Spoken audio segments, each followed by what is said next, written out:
This journey started in the 60s, and I have fished from Alaska to Florida, hunted the Arctic for caribou, and combed the coastlines of Kodiak and the Aleutian Islands in search of meaning and purpose. These excursions exemplify a deeper understanding of success beyond that of just catching fish or bagging big game. They are about the chase and learning who you are. They are about exploring, appreciating, and respecting the vast expanses of our nation's forests, lakes, streams, rivers, and oceans, and finding our place in the universe. My name is Gene Quinney. These are my stories, this is my life, and these are my adventures.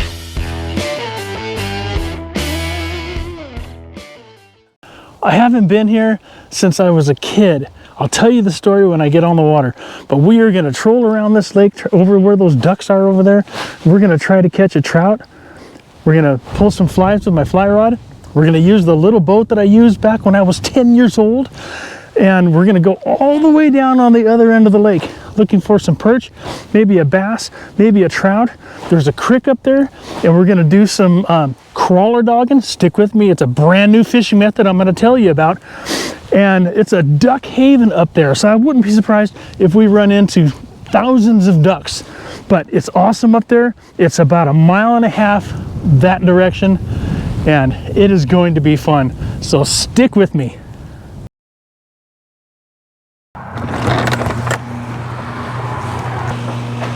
Hey, what's going on? Let me go hit the light. Thank you for tuning in to this episode of Northwest Fishing Fanatics. I have been under the weather for the last 10 days. I hurt my back, blew my back out working on my car. It's been about 10 days now, and I'm feeling a lot better. So I'm gonna go fishing. And I'm glad you're joining me. So welcome. We are gonna hit a lake that I haven't been, I've mentioned this before, but this lake here I haven't been to in almost probably 55 years. I had to go through some special hoops, you know, to get approved to fish in this area, and I can't wait to get there. It's really going to be something. I don't know what to expect, and so I'll do my best to try to explain to you what I remember it being like, you know, while I'm there and while I'm approaching it. So it's going to be a lot of fun. Let me get this boat loaded up, and man, I'm excited about tomorrow.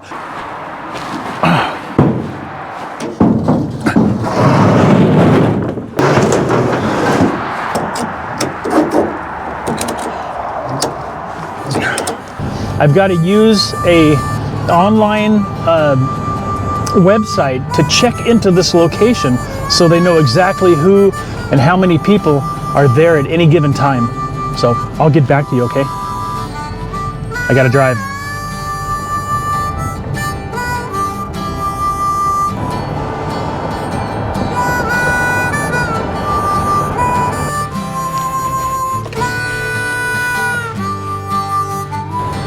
It's beautiful. It's just how I remember it from when I was a kid, except for these low-hanging trees.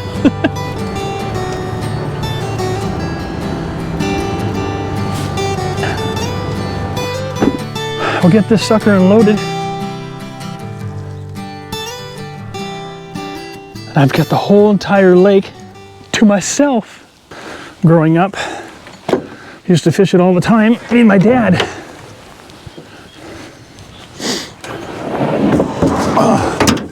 Don't screw up my back. And I'm just gonna troll around the larger part of the lake here, make one pass.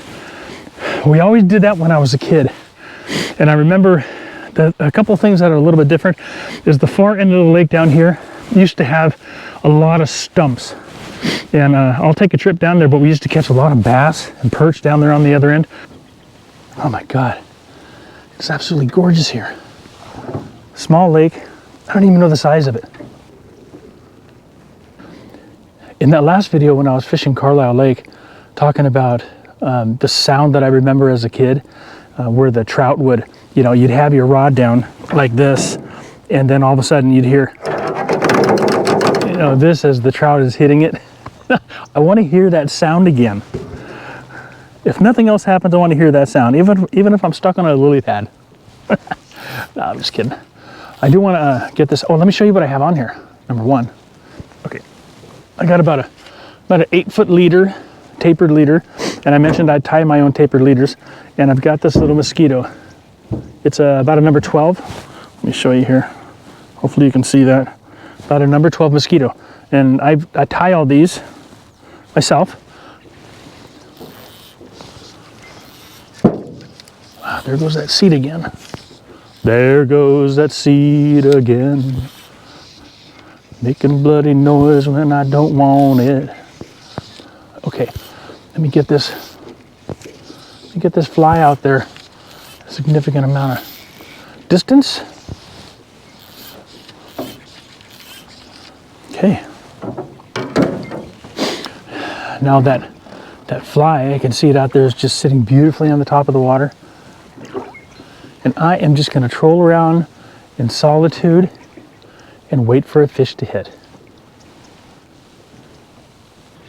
But you know what's weird is the lake, the area hasn't changed a single bit.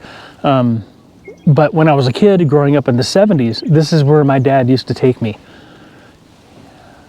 And it hasn't changed a bit. It's not as stumpy as it used to be. I remember it being way more stumpier, so they probably cleaned it out a little bit. I think they do a lot more recreational around the lake, you know, in the summertime. But this is March, and I would expect that there wouldn't be anybody here. But you have to go through a bunch of paperwork, then you have to be approved to fish here, then you have to print the permit, print the pass, put it in your dash, make sure that the area that you want to fish on the day you want to fish is open to fishing, and then you have to check in online to notify them that you are going to be here. And when I checked in online this morning, there was no one else checked in. I'm the only person in the entire area. Absolutely awesome. And oh my God, it's the same as I remember. My dad used to get me up early in the morning. He was, you know, retired military, and so he would get up at 4 o'clock in the morning every morning for no reason, just to be up at 4 o'clock. And of course, you know, I had to be up too, because if he was going to be up, I was going to be up.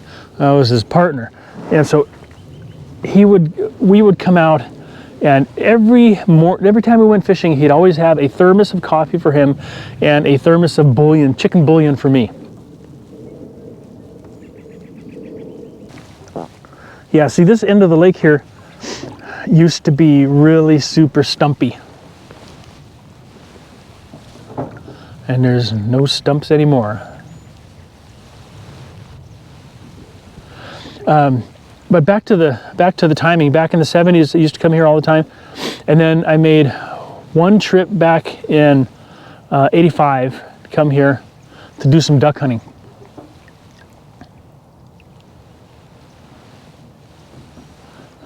Brought some buddies of mine here. Back then, of course, that was 85. You didn't have to jump through all the hoops to get here. Now in today's, you know, world, things are a little bit different. Just blowing a little bit, so I just wanted to tuck myself into this little cove.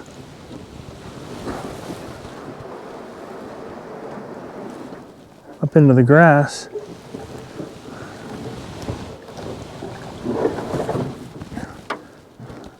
So I can tie up a new rig. I just have 2 hooks in line like that. And I'm gonna use one of these big fat night crawlers, and they're huge, man. These things are like snakes. Put one up through the top. Okay. Come through, back up, and then that's what you have right there. It's just a double hook setup with your worm. Okay, then we're just going to cast it out.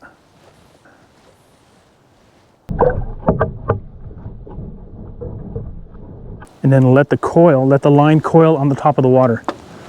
As you can see it coiling there. And when that line starts to travel, that's when we just tighten up our drag a little bit, set the hook, because there's going to be a fish that's taking that worm.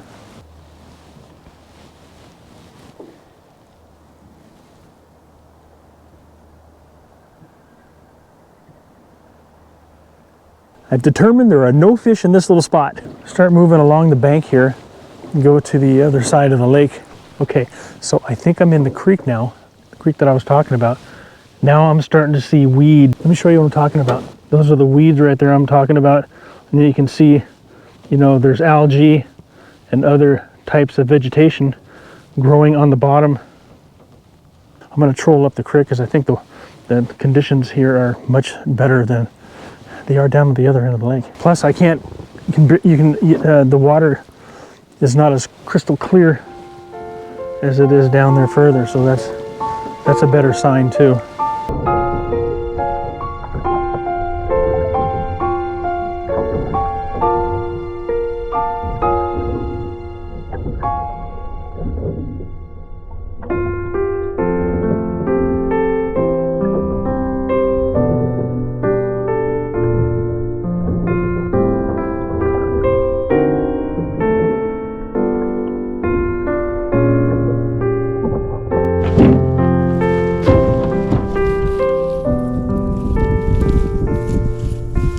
Take a bit of a break.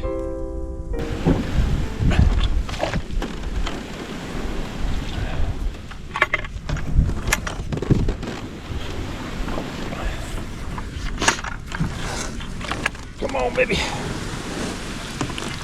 Come on, baby. So my battery died. So I don't know where it glitched, but you can see right behind me is that area right there. Maybe you can see it. Came down from there from the other side.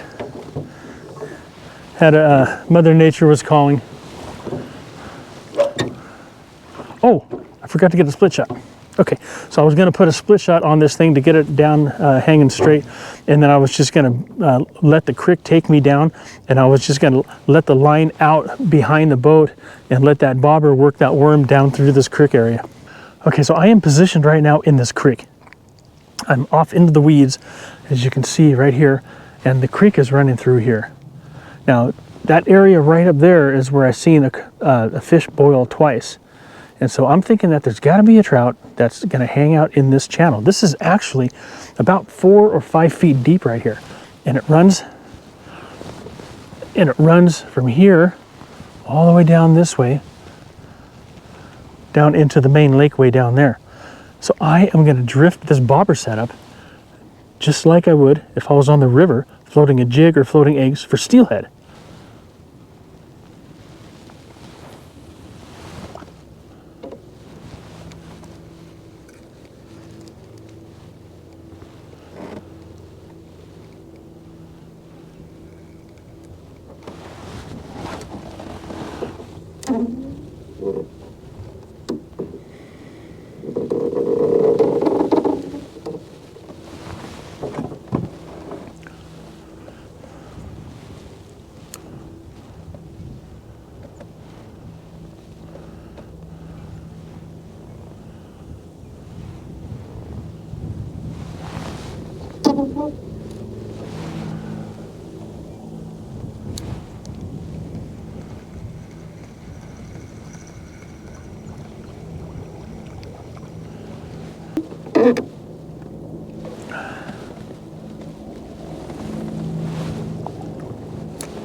Keep letting out line, just like you would on the river.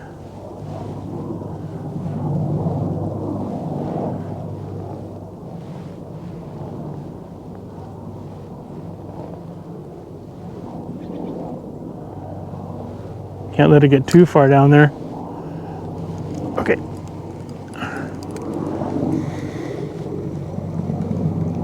This is going to be like back trolling on the river. I'm going to cast it out here downriver, downstream. Okay, and now I'm just going to slow the boat down Oh, I just seen a fish boil over there to the left. What on earth?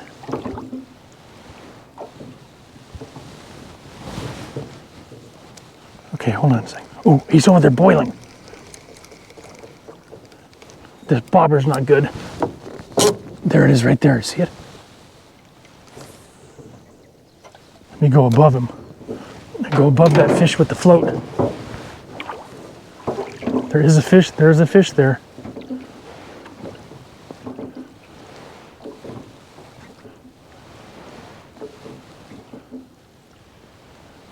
It was boiling right there, right where that float's at.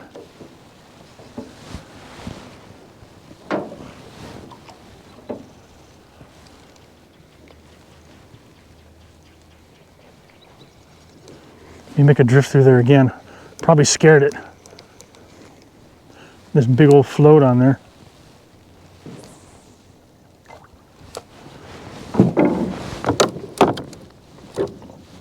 Okay. Come on, boat.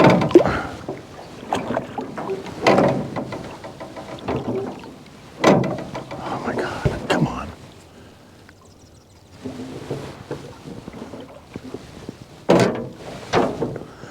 There's a fish over there somewhere. Because I've seen him boil twice. Don't know what it is. As a matter of fact, you know, I could float this like I'm bank fishing. I could actually toss this out there and let it float down.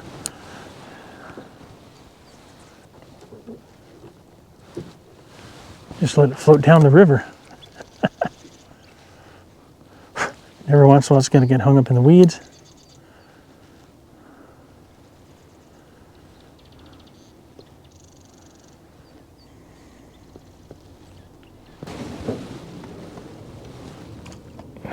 Like that, and then set the rod down. But I don't want to drift through here too quick. I want to give the fish a reasonable amount of time to respond to it.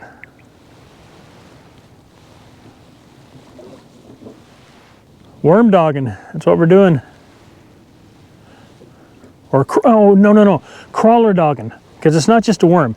I mean, if we say worm, you know, people might confuse it with like a rubber worm or a pink worm or something like that. Oh no, but this is a crawler, a night crawler. So we're crawler-dogging. That's what we're doing. So the new term for what I'm doing right now that I just invented, it's called crawler-dogging. It's like bobber-dogging or boondogging a night crawler. Crawler-dogging. My oar's stuck. There it goes. Going fine right through that creek. Yes. Now this is going to be a much more peaceful row going downstream as opposed to rowing up. But I do want to take it slow. Well, I have literally rowed this entire lake from one end of the lake to the other, literally, not figuratively, literally. But I'm thinking this was good exercise for my back. This sure was fun though. Definitely will come back. And it's cold. I feel cold right now, and I've got like 3 layers of clothing on. Oh, where are we? Where are we? There we are. Okay, there we go.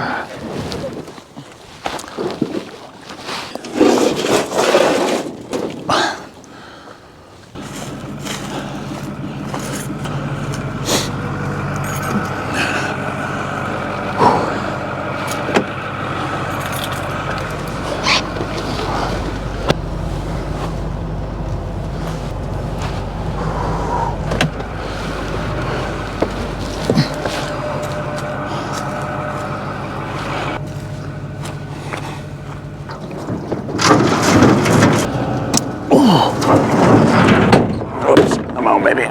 Get up there.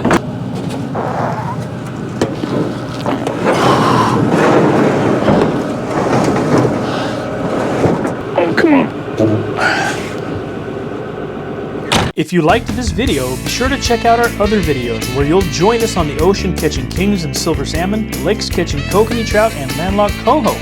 We'll also be working our riverfront homestead and harvesting venison. Stay tuned for more fishing and hunting and outdoor adventure videos. Be sure to subscribe to the channel and hit that bell button so you get notifications of new uploads. Thank you for watching.